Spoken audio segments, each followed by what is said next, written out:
As we get to the end of our Computex coverage, it's time for a little roundup. While neither AMD or Nvidia launched a new graphics card or graphics architecture at the show, that didn't stop a bunch of board partners from showing off their latest designs.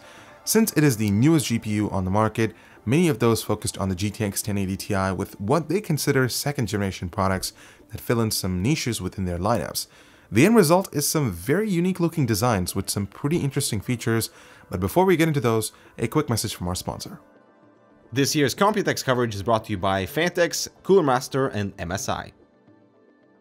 So let's kick things off with Zotac, and unlike many other board partners, they aren't focused on building bigger and faster cards this time around.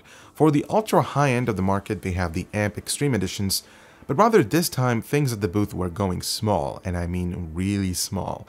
This is the GTX 1080 Ti Mini, what is labeled as the world's smallest 1080 Ti. That's right, after shrinking the GTX 1070 and the 1080, Zotac is now going to launch a GP102 based graphics card that's designed specifically for small form factor systems. It measures just 8.3 inches long, runs at stock speeds, and even packs the dual 8-pin power connectors from the reference card. According to Zotac, they've been able to achieve this miracle by carefully selecting which cores they use and installing one of those best compact coolers on the market. That's the Ice Storm cooler, which comes with a pure copper contact plate, 5mm heat pipes, and a massive aluminum fin array. Right now, pricing hasn't been announced, but if we were to go past the mini series launches, I don't expect Zotac to price this too much higher than the reference cards. But there's one more tiny card here. Say hello to the GTX 1080 Ti Arctic Storm Mini, which is actually the world's smallest water-cooled graphics card.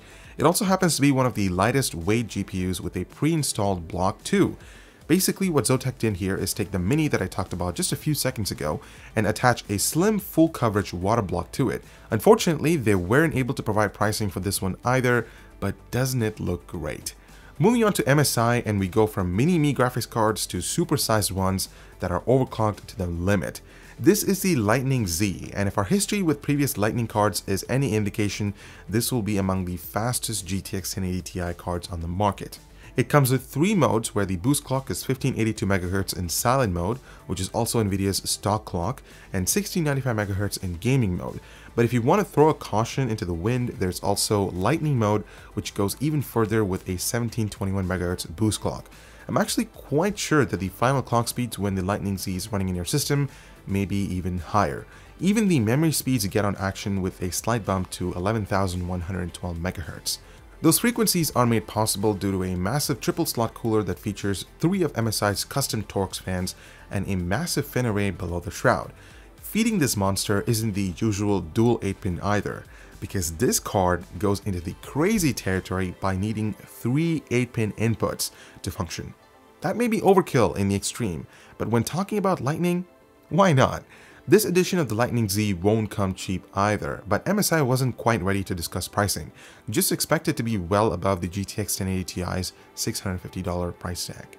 But moving from the utterly bonkers to something that's actually useful, there's the MSI GTX 1080 Ti Gaming X11G. Just by looking at this card, you won't see anything particularly interesting since it uses Twin Frozr 5 heatsink that so many MSI cards have been known for.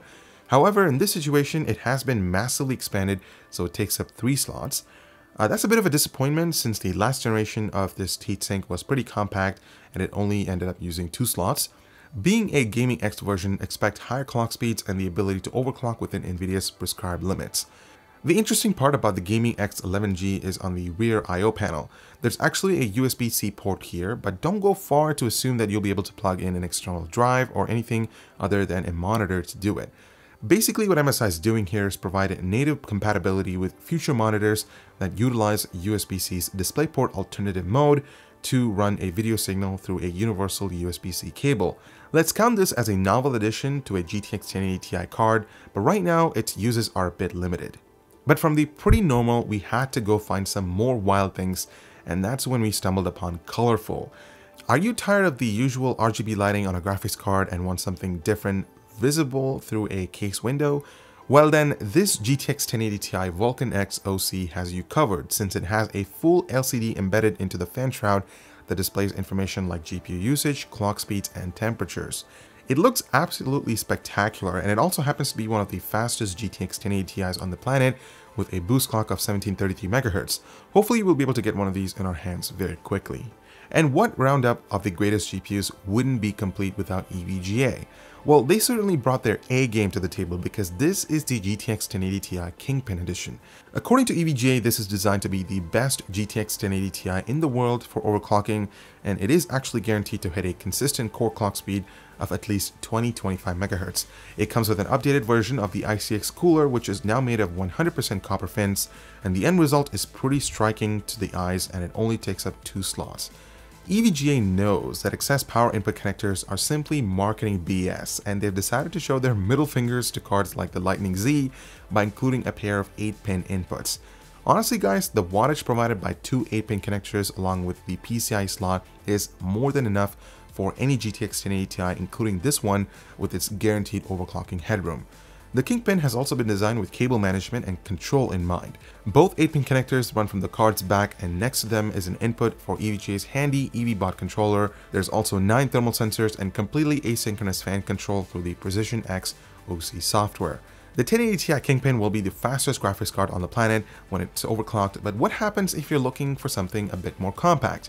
This happens to be one of the only single slot graphics cards we've seen in a long time, and it's called the GTX 1070 Katana. Not only does it have a small PCB, but that cut down length allows for a thin blower style fan setup that pushes air through an advanced copper heatsink. That means clock speeds remain exactly the same as the reference version, and while you may think that the Katana will be loud, Galax claims that it will run quietly even under load. It really does look cool, and a lot of people tend to ask for a single slot graphics card, but I'm interested in seeing how many people will actually buy this. Honestly, I think this will be an awesome conversation piece at LAN parties. So that wraps up our walkthrough of some of the more interesting graphics card designs we saw at Computex 2017. If you're wondering about where AMD cards are, well, the last Radeon GPUs was launched almost a year ago, and many of their board partners are looking forward towards Vega. Unfortunately, that meant a lack of unique models, but hopefully that will change as their next architecture reaches maturity. So thank you guys for watching this video. Make sure to let us know which of these GPUs you ended up liking the most. I'm Eber with Hurricane X. Thank you so much for watching. Don't forget to subscribe for more similar content, and we'll see you in the next one.